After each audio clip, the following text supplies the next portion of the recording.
인사드리겠습니다. 샬롬, 샬롬. 네, 반갑습니다. 기온이 갑자기 뚝 떨어져서 막 교회 오시기가 쉽지 않으실 텐데 그래도 무사히 교회 오셔서 너무 감사드립니다. 네, 가실 때도 무사히 돌아가시기는 좋겠습니다. 네. 광고 드린 것처럼 오늘 저녁에는 성탄절 연합 칸타타가 있습니다. 제 기억으로 무려 아주 오랜만에 모든 성가대가 하나 되는 시간인 것 같아요. 네, 기적 같은 일이 벌어졌어요. 네, 여러분들 꼭 오셔서 함께 동참해 주시면 감사드리겠습니다. 대림절 셋째 주일이고요. 오늘도 성육신의 신비를 통해서 하나님께서 우리에게 주신 은혜가 뭘까를 한번 생각해 보려고 합니다. 요한복음은 마태, 마가, 누가 복음서와는 좀 달라서 이 마태, 마가, 누가는 공관 복음서라고 해서 같은 관점을 가지고 보는 복음서 되어 있고요. 요한복음은 좀 따로 떼서 제4복음서 이렇게 부릅니다. 네 번째 복음서란 얘기겠죠. 좀 특이한 부분이 있긴 한데 어쨌든 학자들이 이 요한복음을 연구하면서 요한복음 1장이 창세기 1장과 매우 닮았다 이런 연구를 했어요. 창세기도 그렇고 요한복음도 그렇고 모두 1장에 태초에 계신 하나님의 창조에 관해서 이야기로 이제 시작하고 있지 않습니까? 자, 창세기 1장 1절 또 요한복음 1장 1절부터 3절까지 말씀 같이 읽겠습니다. 시작. 태초에 하나님이 천지를 창조하시니라. 태초에 말씀이 계시니라. 이 말씀이 하나님과 함께 계셨으니 이 말씀은 곧 하나님이시니라. 그가 태초에 하나님과 함께 계셨고 만물이 그로 말미암아 지은 바 되었으니 지은 것이 하나도 그가 없이는 된 것이 없느니라. 아멘. 사도 요한은 창조 때 하나님과 함께 계셨던 그 말씀이 사람 되어 우리 가운데 오셨고 그 말씀이 바로 하나님이라고 분명히 선언하고 있습니다. 이렇게 하나님께서 사람 되어서 우리 가운데 오시는 이 방식은 사실 그 당시에 누구도 생각하지 못했던 참으로 창의적이고 기발한 방식이었어요. 유대인은 눈에 보이지 않는 하나님께서 거룩하지 않은 사람 사이에 사람이 되어 내려온다? 상상하지도 못했습니다. 어떻게 그런 일이 있을 수 있을까? 하나님이 오신다고 하셨으니까 기다리긴 했지만 이런 방식은 아닌 거죠. 하나님이 하늘을 가르고 우리 가운데 오신다고 하면 또 모를까? 작은 어린 아기로 태어나서 어떻게 이 아이를 하나님이라고 말할 수 있을까? 믿을 수 없다 그 말이에요. 헬라에는 또 영이신 하나님께서 어떻게 하찮은 이런 사람, 물질이 되어서 이 땅 가운데 올 수 있을까? 믿을 수 없다는 얘기죠.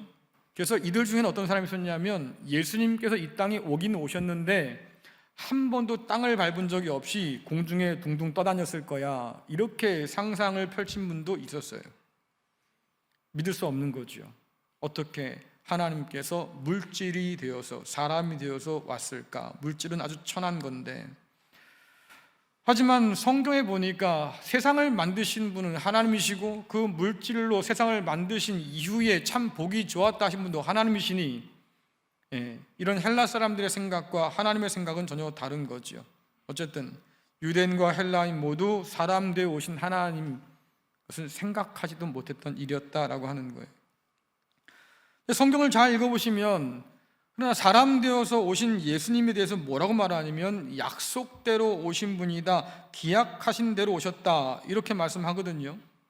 그러니까 하나님께서는 하나님께서 생각하신 방식대로 오셨는데 문제는 그 방식이 우리가 기대한 것과는 달라서 우리가 상상한 것과는 달라서 믿을 수 없었다라고 하는 거예요. 여러분 우리의 생각이 하나님을 얼마나 제한하는지 알 수 있는 대목이죠. 하나님은 우리들이 생각하는 방법으로 방식으로 움직여야 돼 이렇게 주장하는 사람들이 많은데 사실은 그런 사람들은 실망하기 딱 좋습니다. 왜? 하나님은 우리 기대와 우리 방식대로 움직이는 분이 아니시니까.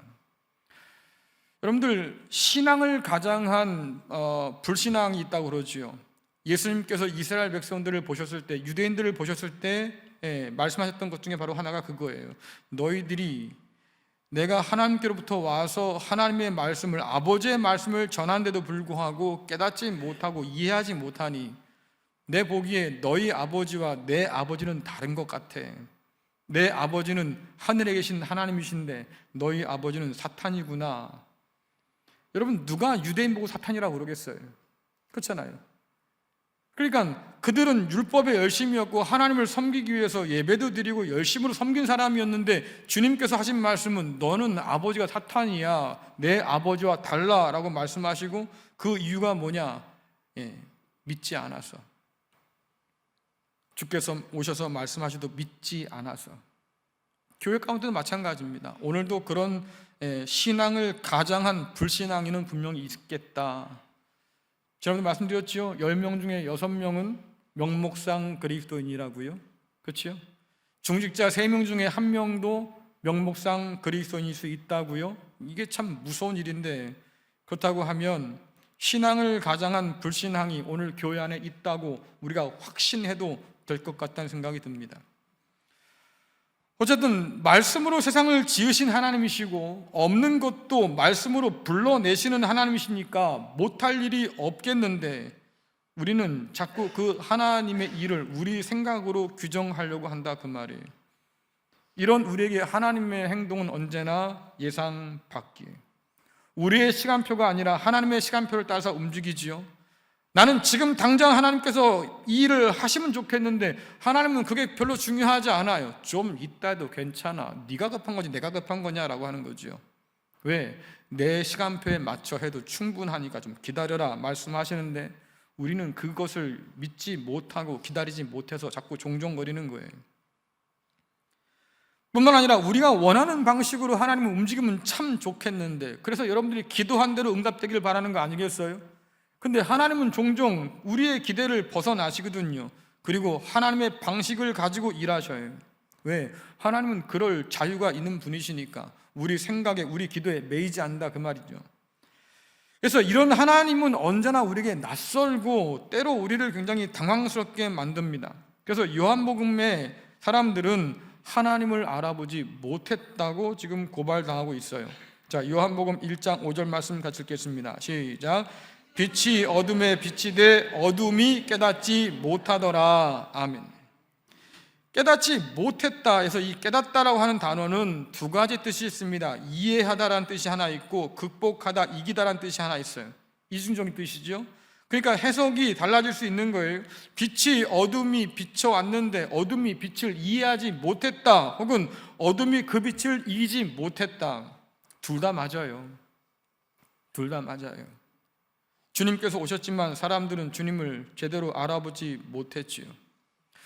저희 아버지가 농사를 짓겠다고요 고향으로 낙향하셔서 이제 오셨는데, 그때 제가 따라왔어요.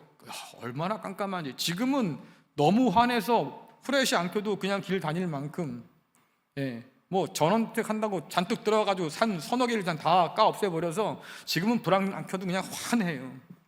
근데 제가 왔을 때만 해도 하루에 버스가 두세 번 왔다 갔다 할 만큼 그런 곳이었는데, 밖에 나가면요, 반딧불이 그렇게 이뻐.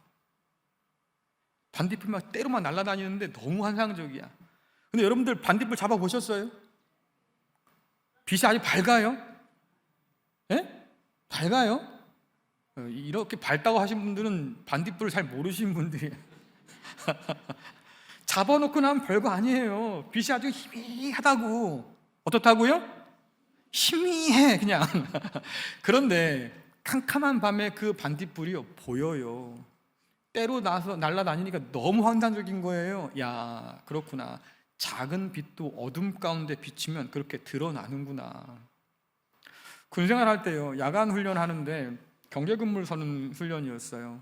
뭐 이제 적이 이제 다가오니까 경계하고 있다가 총을 쏴라 뭐 이런 거였는데, 훈련 중에 이제 잠깐 담배 피우는 사람들한테 시간 주잖아요. 근데 그때 그 하사관이 그러더라고요. 니들이 피는 그 담배 불빛이 캄캄한 밤에는 4km에서도 보여. 그러니까 담배 필 때 조심해. 괜히 총 맞지 말고, 이 얘기예요. 근데 여러분 생각해 보세요. 담배불 얼마 아니잖아요. 근데 이게 밤에는 4km 전방에서 보인다는 거예요. 아, 그렇구나. 죽지 않으려면 피지 말든지 품어 피든지 둘 중에 하나 해야지.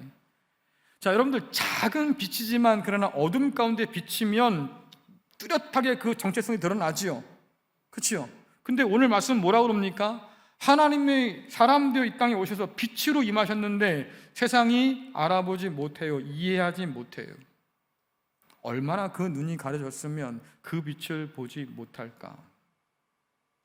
하나님께서 이 땅 가운데 내려오셔서 사람들 사이에 계셨을 때 사람들이 하나님을 알아보고 넙죽 엎드리면서 말입니다. 아이고, 어떻게 이렇게 누추한 곳에 오셔가지고 친히 하나님께서 오시다니, 뭐 이런 거 봤어요? 아니요. 그러기보다는 의문을 가졌어요. 저 양반이 도대체 누군데 그러는 거야? 그치요? 내가 네 죄를 사한다고 하니까 사람들이 뭐라 합니까? 당신이 누군데 감히 하나님밖에 할 수 없는 죄사함을 그에게 허락하느냐? 말도 안 되지. 믿지 못했어요. 예수님께서 능력을 펼치시고 말입니다. 귀신을 내쫓고 난리가 났는데도 믿질 않아요. 도대체 저 사람이 누군데 그래? 심지어 귀신을 쫓는데도 불구하고 뭐라 그럽니까? 이게 마귀에게 힘을 받아서 지금 쫓는 걸 거야. 말도 안 되는 일을 펼쳐놓지요. 여러분, 예수님이라고 하는 이분은 가는 데마다 그 정체가 논란거리였다, 그 말이에요. 이 사람들이 깨닫지 못하니까 결국 어떤 일을 벌입니까? 예수님을 십자가에 못 박는데요. 못 박는데 그 죄목이 뭡니까? 하나님을 모독한 죄예요. 그래서 하나님의 아들을 십자가에 매달아 버렸다고. 아니, 얼마나 무지하면 이런 일이 벌어질까? 하나님의 아들이 오셨는데 그 아들이 하나님을 모욕했다고 십자가에 매달아 버렸다, 그 말이에요. 그만큼 무지하고 그만큼 어둠 가운데 있어서 빛을 깨닫지 못했다라고 하는 거지요. 하나님이 사람 되어 오셨다고 생각할 수 없던 거예요. 하나님을 우리 생각에만 가둬두어서 그럴 리가 없다고 생각하는 거예요. 하지만 하나님은 우리의 이런 빈곤한 상상력을 무너뜨리시고 하나님 방식대로 사람 되어서 우리 가운데 들어오신 사건, 여러분, 그것이 성육신이고 성탄절은 그 사건을 기억하는 절기. 성육신에 관해서 설교하면서 제가 말씀드렸죠. 어떻게라고 묻지 마시고 왜냐고 물으십시오라고 말씀드렸어요. 여러분, 하나님이 행하신 모든 일들은 왜냐고 물어야 돼요. 어떻게라고 묻는 것은 의미가 없어요. 왜? 하나님이시잖아요. 하나님 어떻게 홍해를 가르셨을까요? 그건 못 가르치겠어요? 하나님 어떻게 그 애굽에서 말입니다, 그 백성을 건져내시고 광야 40년 동안 먹여 살리실까요? 하나님이신데 그거 못 하시겠어요? 그러니까 어떻게냐고 물은 건 의미가 없다. 도대체 그 일을 왜 하셨는데요? 홍해를 왜 갈랐는데요? 40년 동안 이스라엘 백성들을 왜 광야에서 그렇게 맹맹맹 돌렸습니까? 왜 하나님께서 사람 되어서 우리 가운데 오셔야 했습니까? 우리는 왜라고 물어야 그 의미를 제대로 알 수 있겠다. 왜 하나님께서 사람 되어 내려오셔야 했을까? 말씀드린 것처럼 요한복음은 구약 창세기와 비슷한 말씀으로 시작해요. 다시 말씀드리면 하나님께서 사람 되어 오신 사건은 새로운 창조의 시작이라고 말하고 있는 거예요. 창세기 1장에서 하나님께서 천지를 창조하셨던 것처럼 요한복음 1장에서 그리스도 예수께서 이 땅 가운데 오셔서 사람 되어 오셔서 비로소 새로운 창조를 시작하신다고 지금 말씀하고 있는 거고, 단순하게 우리를 죄에서 구원하시려고 그것을 위해서만 오신 것이 분명히 아니라 그 말이에요. 오늘날 우리는 구원을 자꾸 사람에게만 초점을 너무 맞춰요. 그래서 피조물이 탄식하고 있고 하나님께서 그런 피조물의 탄식에 귀를 기울이셔서 만물을 새롭게 해서 새하늘과 새 땅을 가져다 준다고 하는 이 믿음은 사실은 찾아보기 굉장히 어렵지요. 그래서 대부분의 사람들이요, 예수 믿고 살다가 죽어서 천국 가는 게 제일 큰 소망인 거예요. 근데 성경이 우리에게 가르쳐주는 진짜 소망이 뭡니까? 하나님께서 새하늘과 새 땅을 가져오시고 부활한 우리가 그곳에서 주님과 함께 왕노릇 할 것이다. 하나님께서 구속을 통해서 창조를 완성하실 것이다. 이것이 성경이 우리에게 가르쳐주는 본래의 복음이에요. 그러니까 하나님의 나라를 잘못 이해해서 그냥 죽어서 가는 나라로 생각한다고 하면 성경이 우리에게 진짜 보여주는 본래의 복음을 우리는 잘 알 수가 없다, 그 말이에요. 하나님께서 사람 되어서 우리 가운데 오셔서 우리에게 새로운 창조를 허락해 주신다고 말씀하시고, 그래서 바울이 말하는 거지요. 그리스도 예수 안에 있는 우리가 새로운 피조물이다, 새로운 창조물이다 라고 말하고 있는 거예요. 우리는 이 성육신의 신비를 통해서 주님께서 사람 되어서 오셔야만 했던 그 우리의 상황이 있을 거 아닙니까? 그걸 다시 한번 생각할 필요가 있는데, 우리가 만약에 그 상황을 제대로 이해한다고 하면 여러분, 성탄은 철없는 아이처럼 그냥 마냥 즐거울 날이 아니라고 하는 것을 우리가 깨달아 알게 될 겁니다. 하나님께서 세상을 처음 만들 때 그때의 상황이 어땠다고 말하고 있습니까? 성경에 보니까 뭐라고 그래요? 볼까요? 말씀을 창세기 1장 2절 볼까요? 함께 읽습니다. 시작. 땅이 혼돈하고 공허하며 흑암이 깊음 위에 있고 하나님의 영은 수면 위에 운행하시니라. 아멘. 그래요. 땅이 혼돈하고 공허하고 흑암이 깊음 위에 있는데 하나님의 영이 그 위를 운행하셔요. 왜? 창조하시려고요. 새 일을 일으키시려고요. 자, 창조의 이 태초는 혼돈과 공허와 흑암이 가득했다고 전하고 있는데 흑암은 빛이 없어서예요. 그래서 하나님께서 태초에 창조하실 때 빛이 있으라 라고 처음 말씀하신 거예요. 빛이 없으니까 어두워요. 그렇죠? 공허는 뭡니까? 의미가 없어요. 텅 빈 것 같아. 혼돈은요, 질서가 없는 거예요. 부재한 거죠. 그러니까 막 뒤죽박죽인 거죠. 자, 하나님께서 그런 세상 가운데 말씀을 통해서 빛과 의미와 질서를 부여하셔서 혼돈과 공허와 흑암의 세상을 하나님 보시기에 정말 좋은 세상으로 만들어 주셨잖아요. 그렇죠?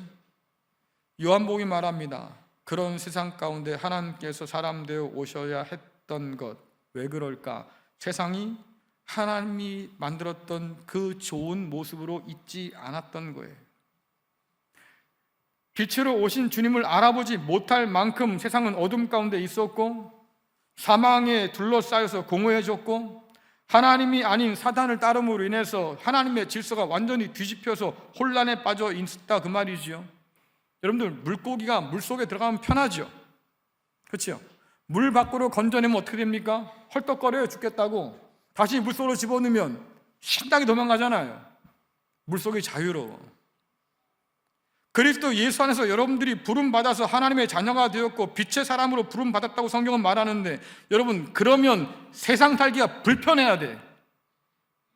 어둠 가운데 건져내서 빛으로 집어넣으셨고, 그렇죠? 그러니까 우리는 어둠 가운데 살면 불편한 거예요. 근데 여러분, 불편해요? 세상 사는 게 불편해요? 너무 편해. 그죠? 제 말이 틀려요? 너무 편해. 네, 너무 편해. 그 말은 뭘까요? 불러내셨지만 그 부르심에 우리가 온전하지 못한 거예요. 물고기를 물 밖으로 건져냈으면 물 밖이 편해져야지. 왜? 물 밖에서 숨쉬고 살 수 있게 해주셨으니까. 근데 우린 여전히 물속이 편해. 그건 무슨 뜻입니까? 세상과 결별하지 못한 거예요. 세상이 여전히 길들여져 있고, 그래서 이상하거나 불편함을 느끼지 못하는 거예요.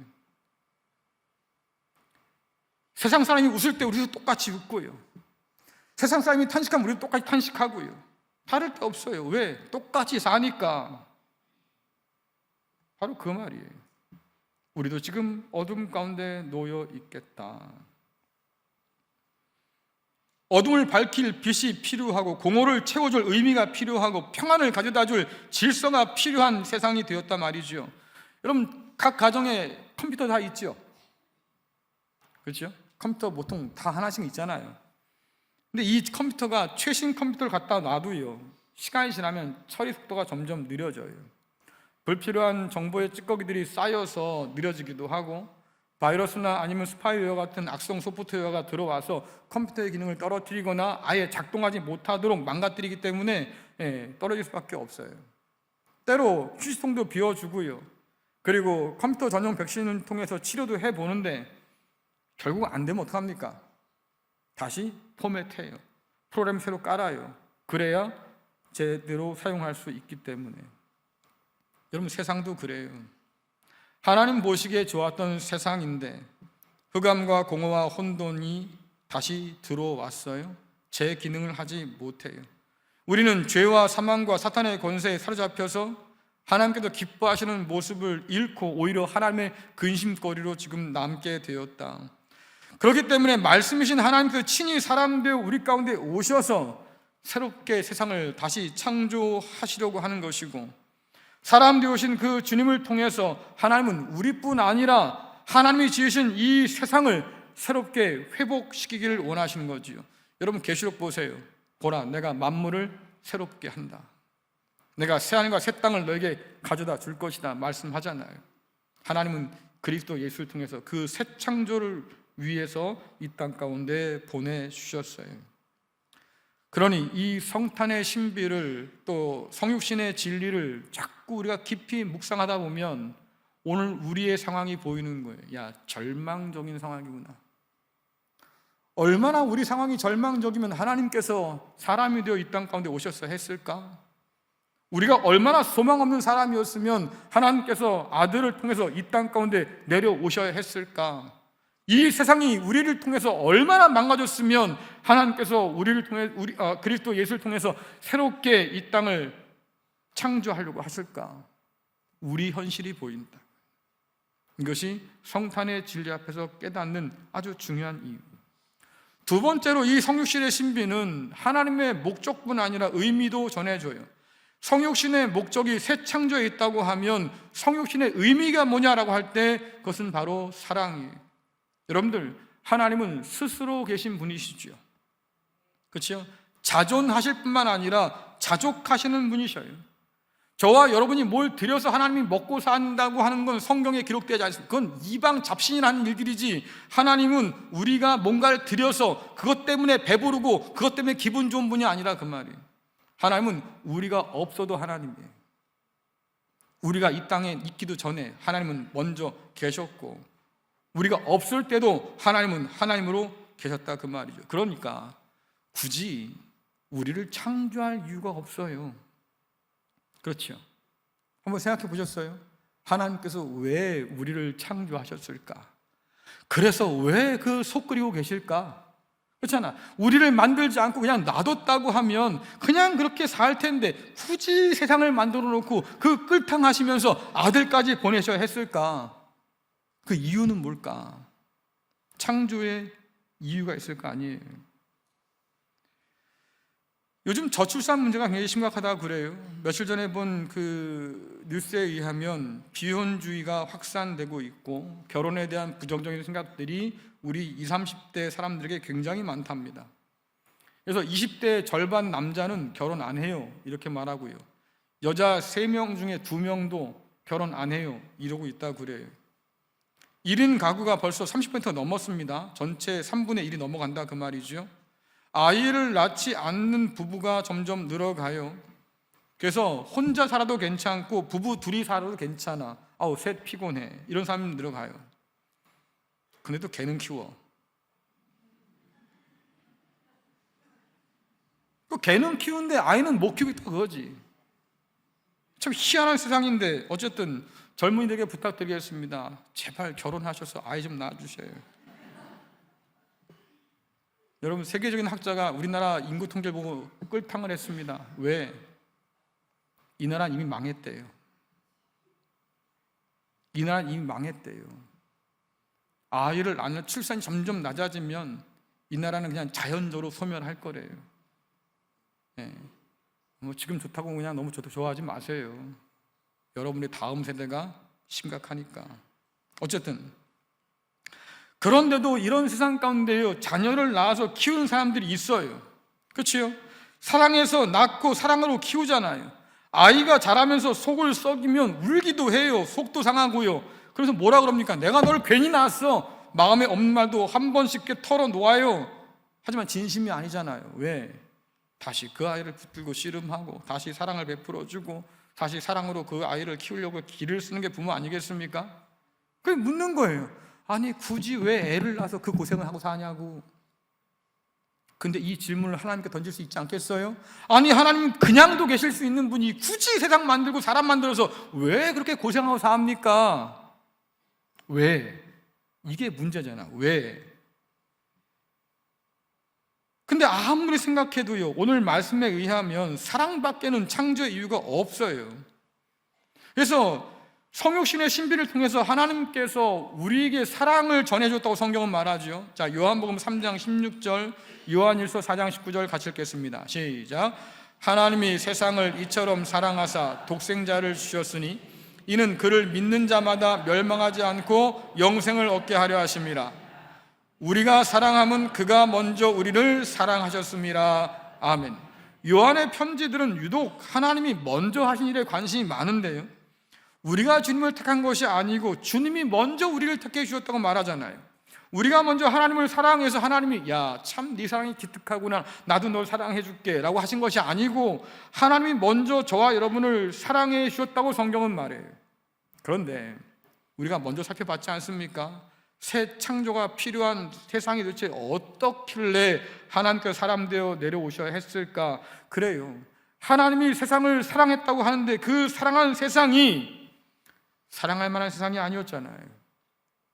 죄와 사망과 사탄의 권세 아래 굴복해서 무너지고 깨진 그런 세상을 하나님이 사랑하셨다.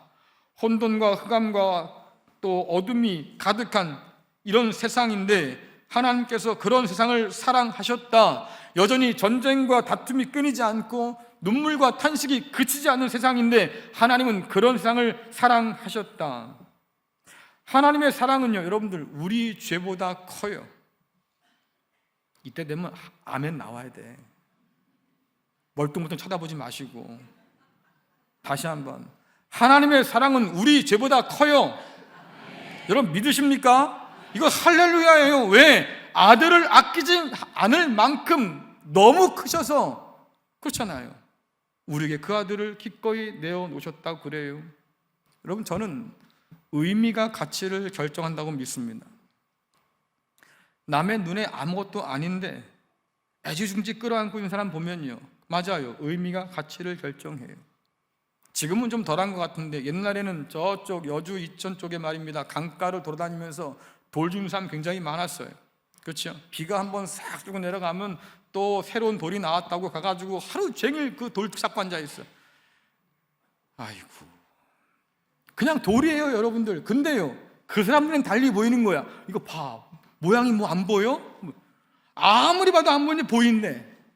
그러면 그 사람은 갖고 오는 거야, 그 돌을. 그리고 다 닦아서 말입니다, 밑에 받침대 만들어 다 올려놓잖아요. 그리고 감상하고 살아요. 아무 의미 없는 돌인데 의미를 부여하니까 가치가 생기는 거예요. 예전에 있던 교회에서 한 집사님이 돌을 또 그렇게 많이 또 모았어요. 근데 이사 갈 때 되니까 이 돌이 짐인 거야. 처음에 볼 때는 기가 막히다고 주워왔는데 갈 때는 어디다 버린 줄 아십니까? 아파트 화단에 다 버리고 갔대. 그래서 요즘 센스 있는 사람들은요, 아파트 화단만 뒤져요. 진짜예요. 돌 주워 가려고. 그렇게 의미 있고 그렇게 소중했던 것인데, 그래서 맨날 닦고 기름칠하고 관심 갖고 보고 있던 그런 돌인데 왜 갈 때 버리고 갑니까? 더 이상 의미가 없는 거예요. 가치가 다시 그냥 돌일 뿐인 거잖아요. 의미가 가치를 결정해요. 자, 근데 성육신의 진리는 하나님께서 가장 사랑하시는 아들을 아끼지 않을 만큼 우리를 사랑한다고 말해주고 있습니다. 사랑할 수 없는 우리인데 굳이 택하라고 하면 안 택할 사람 아닙니까? 근데 그렇게 형편없는 사람을 하나님이 택하셔서 먼저 사랑하셔서 아들까지 아끼지 않고 내어놓으셨다? 여러분, 우리는 아무것도 아니지만 그러나 하나님께서 가장 아끼시는 아들까지 내어놓으실 정도라고 하면 하나님 마음에 저와 여러분의 의미와 가치는 얼마나 될까요? 그러니까 여러분들 어깨 좀 펴요. 이러고 살지 말라고. 어깨 좀 펴요. 왜? 하나님 마음 가운데 우리는 가장 소중한 사람이에요. 세상이 별 볼 없다고 우리를 비웃다고 할지라도, 그러나 하나님 앞에서, 그 하나님 안에서 우리는 아들을 아끼지 않고 내어줄 만큼 가장 사랑하시는 사람이에요. 그렇잖아요. 천하를 줘도 안 바꾼다 그럴 거예요, 하나님께서. 그 사랑 안에 오늘 우리가 있는 거다 하는 얘기예요. 종종 아이들이 그럽니다. 얼마큼 사랑해? 하늘만큼 땅만큼? 뭐 이러잖아요. 왜 그럴까? 그게 제일 큰 거예요, 그 아이한테는. 가장 큰 세계가 뭐냐? 하늘만큼 땅만큼. 그래요. 하지만 하나님 사랑은 우리가 노래하잖아요. 하늘을 두루마리 삼고 바다를 먹물 삼아도 그 크신 하나님의 사랑을 다 기록할 수가 없겠다. 세상에 책이 아무리 많아도 하나님께서 행하신 그 일들을 다 기록할 수 없겠다. 얼마나 크면 하나님의 사랑이. 하늘과 땅을 지으신 그 하나님께서 태초에 말씀을 계셨던 그 아들을 우리에게 보내주실 만큼 하나님 사랑은 큰 거예요. 이 사랑을 묵상하면 묵상할수록 여러분들 울컥해야 돼. 예? 속에서 막 울컥 올라와야 된다고. 바울이 로마한테 편지를 써버리다가 말이죠, 울컥했어요. 이 사랑이 얼마나 큰지 어떻게 감당할 수가 없는 거지. 그래서 그가 편지에 기록을 남겼습니다. 자, 로마서 5장 8절, 8장 38절 39절 같이 읽겠습니다. 시작. 우리가 아직 죄인 되었을 때 그리스도께서 우리를 위하여 죽으심으로 하나님께서 우리에 대한 자기의 사랑을 확증하셨느니라. 내가 확신하노니 사망이나 생명이나 천사들이나 권세자들이나 현재일이나 장래일이나 능력이나 높음이나 깊음이나 다른 어떤 피조물이라도 우리를 우리 주 그리스도 예수 안에 있는 하나님의 사랑에서 끊을 수, 이 정도면 난 박수라도 들었다 진짜. 여러분 대단한 거잖아요. 바울이 이 편지를 쓰면서 얼마나 감격했겠습니까? 야, 하나님의 사랑이 이렇게 크구나. 그 어떤 것도 그 사랑에서 끊어낼 수 없을 만큼 단단하구나. 여러분들 이 사랑에 감격하니까 자기 목숨 걸고 예수 증거하려고 나선 거잖아요. 여러분 헌신의 동기는 결국 사랑이에요. 하나님의 큰 사랑을 그가 깨닫게 된 거지요. 만물을 회복시키기 위해서 최선을 다하신 하나님이 얼만큼까지 최선을 다했냐? 자기 아들을 아끼지 않고 내어주실 만큼. 우리가 죄와 사망과 사탄의 권살에 신음하고 있을 때 그 꼴을 볼 수 없어서 아들까지 아끼지 않고 내어주셔서 우리를 건져내신 하나님, 그러니까 바울이 말합니다. 어떤 사랑도 끊을 수 없을 거야, 그 하나님 사랑을. 이 놀라운 사랑을 우리가 받고 사는 거예요. 여러분 성탄이 다가오면 누가 제일 좋아해요? 누가 제일 좋아할까요, 성탄을? 네? 누구? 크게 말씀하시라니까. 여기 멀어요 너무. 애들 엄마 아빠가 무슨 선물 갖다 줄까? 산타클로스가 갖다 줬다고 하지만 다 알아. 애들 엄마가 사준 거야.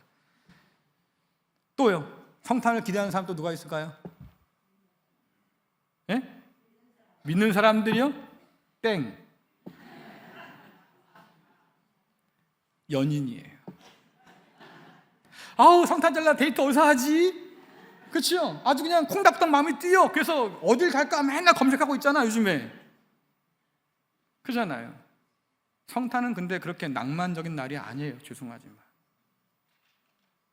성탄은 하나님의 사랑이 얼마나 큰지 그 사랑에 압도당해서 감격하고 감동하는 계절이에요. 나를 위해서 아들까지 아끼지 않았구나. 이 망가진 세상을 다시 회복시키기 위해서 하나님께서 온 힘을 다하셨구나. 여러분 그 사랑이 내게 있으면 그래요, 내가 의미를 찾게 돼요. 내 인생이 아들의 목숨과 바꿔서 건진 거다라고 하는 거지요. 그러니 가치가 있고 의미가 생기지 않겠어요? 세상이 우리를 우습게 봐도 괜찮아요. 하나님께서 우리를 귀히 여기시니 괜찮다고요. 그러니 당당하게 어깨를 좀 펴세요. 그 사랑이 오늘 나를 의미 있게 하고 가치 있게 세우는 것이고 무너진 나를 다시 일으켜서 살 힘을 주는 거예요. 여러분들 우리는 버림받지 않았어요. 친히 하나님께서 찾아오셔서 우리를 건져내셨잖아요. 남편이 여러분을 좀 덜 사랑해도 괜찮아. 그렇지요? 아내가 남편을 소 닭보듯해도 괜찮다고. 부모에게 사랑받지 못해서 내가 이렇게 살았습니다. 괜찮아요. 왜? 하나님의 큰 사랑이 우리에게 부어졌어요. 그 사랑이면 차고도 남아요. 차고도 넘쳐요. 내 잔이 넘치나이다. 하나님께서 풍성히 부어주신 거예요. 그러니 성탄에 하나님의 그 사랑을 더 깊이 깨달아 알 수 있기를 간절히 축원합니다. 한번 고백해 봅시다. 나는 비교할 수 없는 큰 사랑을 받았습니다. 지난주에 잘못 배웠어. 제가 이렇게 말해도 큰 사랑 받았다고 해야지. 이 큰 게 길수록 은혜를 더 많이 받는 사람이에요. 다시, 나는 비교할 수 없는 어떤 사랑이요? 그렇죠. 큰 사랑 받았어요. 그러니 여러분들 담대하세요. 그 사랑 안에 오늘 우리가 살아요.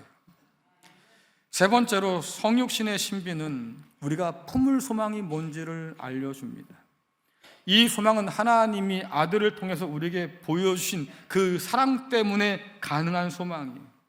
앞서 살펴본 것처럼 흑암과 공허와 혼돈의 세상은 여전히 죄와 죽음과 사탄의 권세가 지배하는 세상인데, 이런 세상에 가장 잘 어울리는 단어가 뭐냐면 절망이에요. 그렇죠? 절망이라는 단어가 잘 어울려요. 요즘도 얼마나 많은 사람이 이 절망 가운데 스스로 목숨을 끊습니까? 전쟁터에서 삶의 터전을 잃고 방황하는 사람들의 그 절망은 또 어떻겠습니까? 아무리 죽어라 애써도 말입니다, 풀리지 않는 현실 가운데 절망을 느낀 사람이 얼마나 많아요. 아마 이 자리에도 삶의 절망을 안고 온 분들 참 많이 계실 텐데요. 바울이 탄식하잖아요. 누가 나를 이 사망의 문에서 좀 건져주겠습니까? 세상은 답이 없어요. 왜? 절망이니까.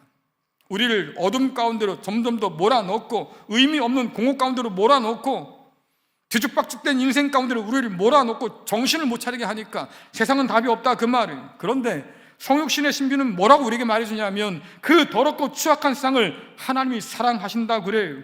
그 하나님의 사랑이 아들 통해서 우리에게 부어졌다고 얘기하고, 그 사랑이 부풀어서, 누룩처럼 부풀어서 온 세상 가운데 가득할 그날이 곧 온다고 우리에게 약속하셔요. 아들까지 아끼지 않고 우리 가운데 주셔서 그 사랑으로 이 세상을 새롭게 고칠 거라고. 그래서 이 사랑 안에서 우리가 하나님이 가져다 주신다고 약속한 그날을 소망하게 되는 거예요. 흑암의 빛이 임하고 공허의 의미가 더해지고 혼돈의 질서가 생겨서 우리가 참으로 안식하고 참으로 자유로울 그날이 곧 다가온다고 약속하고 있습니다. 여러분, 어른들은 그래요. 아유, 요즘 젊은 사람들 참 좋은 세상 살아요. 우리 때 이런 거 없었는데. 젊은이들은 뭐라고 그래요? 속도 모르는 소리 하지 마세요. 우리는 앞일이 그냥 깜깜해요. 근데 성경은 뭐라고 그럽니까? 아직 좋은 날은 오지 않았어요. 하나님께서 가져오실 새하늘과 새 땅이 반드시 온다고 말씀하시니 그날을 기다리라고 성경은 말하지요. 이 날은 하나님께서 친히 가져오실 거예요. 저는 어릴 때요, 기계에 대한 호기심이 참 많았어요. 저희 아버지가 저를 데리고 목사님 앞에 가가지고 목사가 되게 해주십시오, 소원 기도하지 않았다고 하면 저는 여기 없어요. 아마 기계를 만들거나 연구하고 있겠지요. 저는 그만큼 기계를 좋아했어요. 그래서 어릴 때요, 멀쩡한 탁상시계를 뜯어가지고 분해해 놓고 말입니다, 또 라디오 뒤를 열어서 도대체 왜 소리가 날까 해서 연구해보기도 하고요. 근데 알겠어요. 꼬마아이가 그러고 있는 거니까. 그게 쭉 분해했다가 제가 다시 조립도 하지 않습니까? 근데 분해하기 전엔 멀쩡했어. 근데 조립하고 나니까 시계가 안 가요. 라디오가 소리가 안 들려. 제가 똥손이에요. 어릴 때 똥손이었다고. 관심만 많았지. 근데 여러분들 한번 생각해 보세요. 우리도 그래요.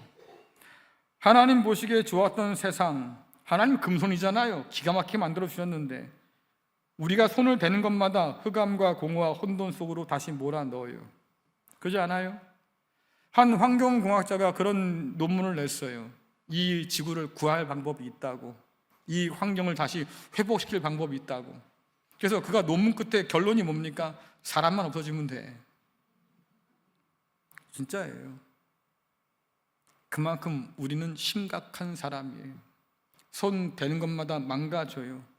우리가 살아가는 날마다 말입니다, 쓰레기가 생길 수밖에 없는 구조를 만들어 놓고 이제는 그 쓰레기를 없애겠다고 난리가 났어요. 안 되지요. 왜? 구조가 안 바뀌니까. 그게 우리예요. 성육신하신 주님의 사랑 안에서 품은 그 소망의 날이 온다고 했는데, 그 소망의 날이 우리 손에 달린 일이라고 하면 여러분, 우리는 다시 절망하게 될 겁니다. 왜? 우리는 안 돼. 근데 오늘 그 소망을 품는 이유가 뭐예요? 하나님이 친히 말씀하셨어요. 내가 이룰 거야. 내가 그날을 가져다 줄 거다. 사람 되오신 그 아들을 통해서 우리에게 새 언약을 허락해 주셨고 성령을 보내주셔서 그 보증으로 도장을 찍어 놓으셨습니다. 이 소망, 그래서 여러분들 우리가 품은 게 아니에요. 하나님께서 사랑 안에서 품게 하신 소망이지. 우린 절망까지 소망이 없었다니까요. 근데 아들을 통해서 우리를 불러내셔서 우리 눈을 여시고 빛을 보게 하셨어요. 절망의 땅에서 우리를 건져내셔서 하나님의 소망을 보게 하셨어요. 그것이 여전히 소망으로 남아있는 까닭은 뭐겠습니까? 아들까지 아끼지 않은 그 하나님께서 그 열심을 가지고, 그 사랑을 가지고 반드시 그날을 가져다 주실 걸 믿기 때문에 그래요. 그래서 성육신의 이 진리 안에서 우리는 하나님이 주신 소망을 발견하게 되는 거예요. 그래서 여러분들의 이 성탄절은 세상을 닮아서 그저 그런 성탄이 되어서는 안 된다고 하는 거지요. 성육신의 진리를 통해서 하나님께서 사람 되어 오셔야 했던 우리의 절망적인 상황을 더 깊이 생각할수록 우리는 우리를 위해서 기꺼이 사람 되어 오신 하나님의 사랑을 더 깊게 깨달아 알 수 있는 거예요. 오직 그 하나님의 사랑만이 오늘 우리의 삶을 의미 있게 하고 가치 있게 만들어요. 오직 그 사랑만이 나를 다시 일으켜 살도록 만들어요. 뿐만 아니라 성탄은 그 사랑 안에서 품게 하신 소망을 다시 붙드는 날이기도 하지요. 우리의 눈은 자꾸 세상을 향해서 가는데 하나님의 진리를 깨달아 아는 순간 우리의 시선이 하나님께로 집중되기 시작하면서 우리 안에 소망이 다시 싹트기 시작하는 거예요.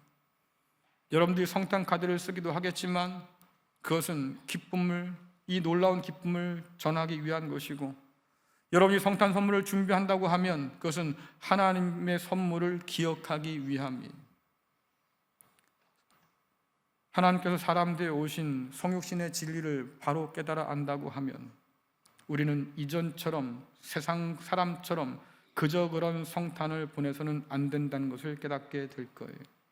그러니 부디 세상을 닮은 성탄이 아니고 성경이 우리에게 말씀하시는 성육신의 진리를 통해서 깊은 사랑과 깊은 소망을 품고 하나님께 영광을 돌리고 감사하는 진짜 성탄을 맞이하는 저와 여러분 될 수 있기를 간절히 축원합니다.